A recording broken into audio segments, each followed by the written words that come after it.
fight in which Omar Nino upset Brian Viloria to take a title belt. Let's take a look at the tail of the tape in the 108-pound weight class between Nino and Viloria. I say it's a mini preview of the main event because Viloria, though he hails from Honolulu, Hawaii, is of Filipino extraction, and Nino, of course, like Eric Morales, is a Mexican. There's a 5-year age advantage for the Hawaiian punch, Brian Viloria. They're equal in height. A 1-inch arm length advantage for Nino, measured from the armpit to the end of the fist. They both weighed in within a pound of the 108-pound limit. Brian Viloria has gone all the way up to 119 pounds overnight. Nino will fight at 113. Rules of the bout with our unofficial ringside scorer, Harold Letterman. But first, before we get to Harold, punch stat numbers from their first fight, Larry. A big upset win for Nino.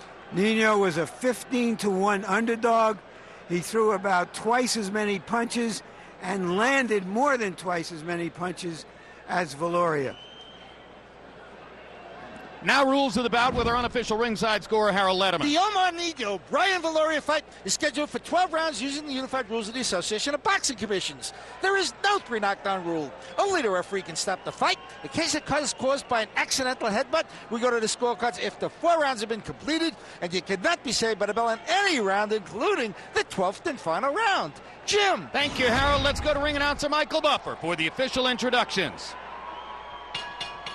Ladies and gentlemen, by way of Wynn Las Vegas, welcome to an evening of world-class professional boxing for your entertainment, brought to you by Bob Arum's Top Rank Incorporated, sponsored by PokerStars.net and your undisputed king of beer, Budweiser.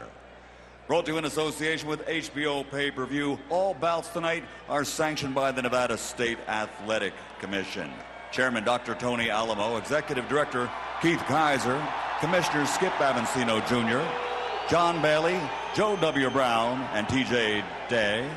Timekeepers at the bell and counting for the knockdown seconds, Steve Esposito and Mike Lachella. The physicians in attendance are Doctors William Berliner, Jeff Davidson, Al Capana, and Rodney Corson. And at ringside, the 3 judges scoring this contest on the 10-point system are Carol Castellano, Samuel Conde, and Dave Moretti. And inside the ring, the man in charge of the action at the bell, referee Joe Cortez. And now, ladies and gentlemen, 12 rounds of boxing for the WBC Mini Flyweight Championship of the World.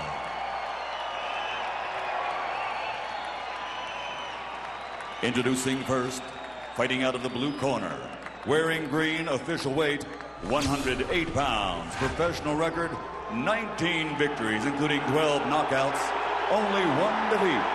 From Waipahu, Hawaii, the former WBC Mini Flyweight World Champion, the challenger, Brian, the Hawaiian Punch, Viloria.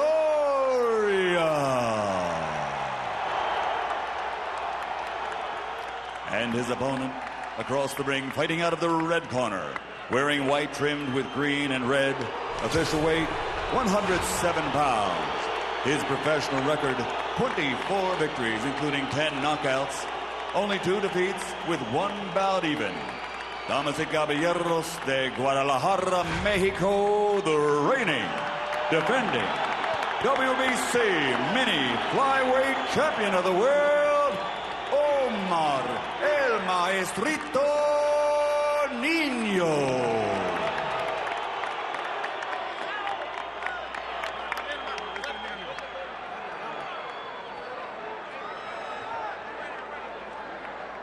All right, Brian. All right, ven acá.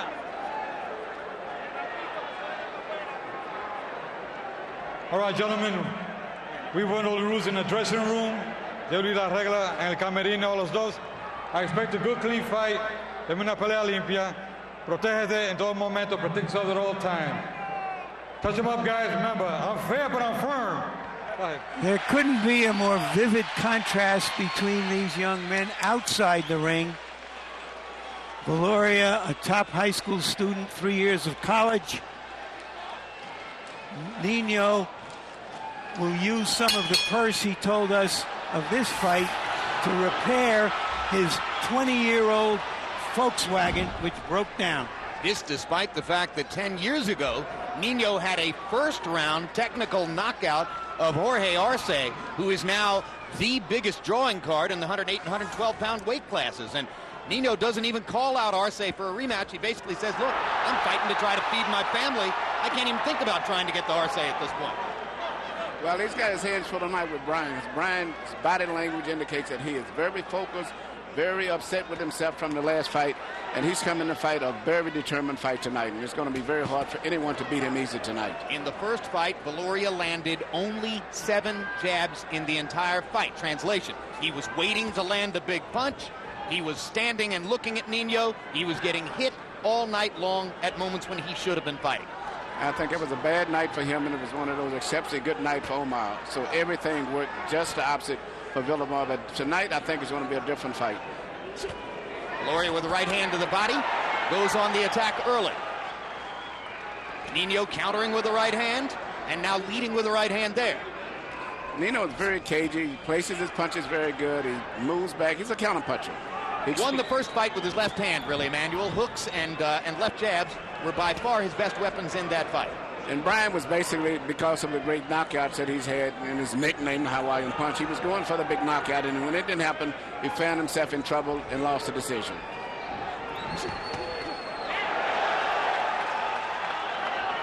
We saw the left hand counter hook by Nino, partially blocked by the right glove of Brian Viloria. But Nino is fighting a very smart fight again. He's counter-punching, and Brian is now falling into the game of fighting in spots. He's going to have to be more consistent with his attacks and not leave so much time in between. Right hand lead lands for Nino as Viloria comes in. Viloria reaching with the right hand there. Landed a good, quick left hook in the previous exchange. Good sharp, crisp punching by both guys. Right hand by Nino, Viloria with the counter left hook. Both guys are capable of counter punching. But Brian is the big puncher. That's one thing that's interesting to see. These guys so small. I was just laughing with that.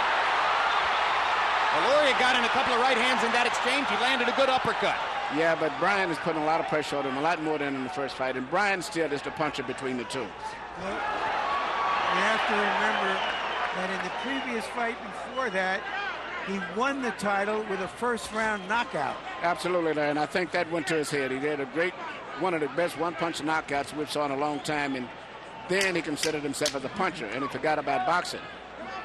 Well, that was a dramatic night because in his preceding fight, he had inadvertently injured Ruben Contreras, who suffered a brain injury, who was regarded as being at death's door for several days. Contreras survived, was at ringside. Viloria kissed him before the fight, and then went in and knocked out his opponent in 1 round. Obviously, there was an emotional hangover from that. And Ray Torres is our interpreter in the red corner with they'll be speaking Spanish to Omar Nino. You did very well in this round. Don't forget, when you come out, keep your hands up so you keep him at bay. Yeah. Hit him in the liver. You worked very good. That was a good round. With a lot of intelligence, we got to keep doing the same thing. Overhand right, son. Yeah. Come back with your left hook. Okay. It's working. It'll work beautiful, all right? Yes, sir. Shuba. All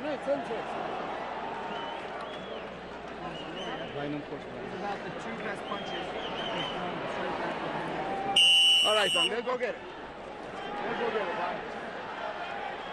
You heard trainer Ruben Gomez asking for overhand right and left hook.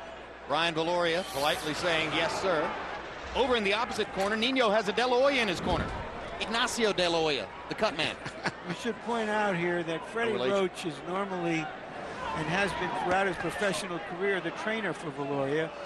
But because of all the time he had to spend with Manny Pacquiao, Viloria decided to go with the number 2 man as the head man for this fight. And the guy that he has as his head trainer normally operates as a cut man in most of the fights in this area out here. What do you think of that choice, Emmanuel, choosing to use another trainer because he's worried about Roach's attention span while he prepares Pacquiao for the big fight? Well, I don't think it's going to be that much of a difference, I think. Because Brian himself seems to be very, very possessed and upset with himself, and he's fighting a very intense fight. But I think he did what he thought was the best for this particular fight.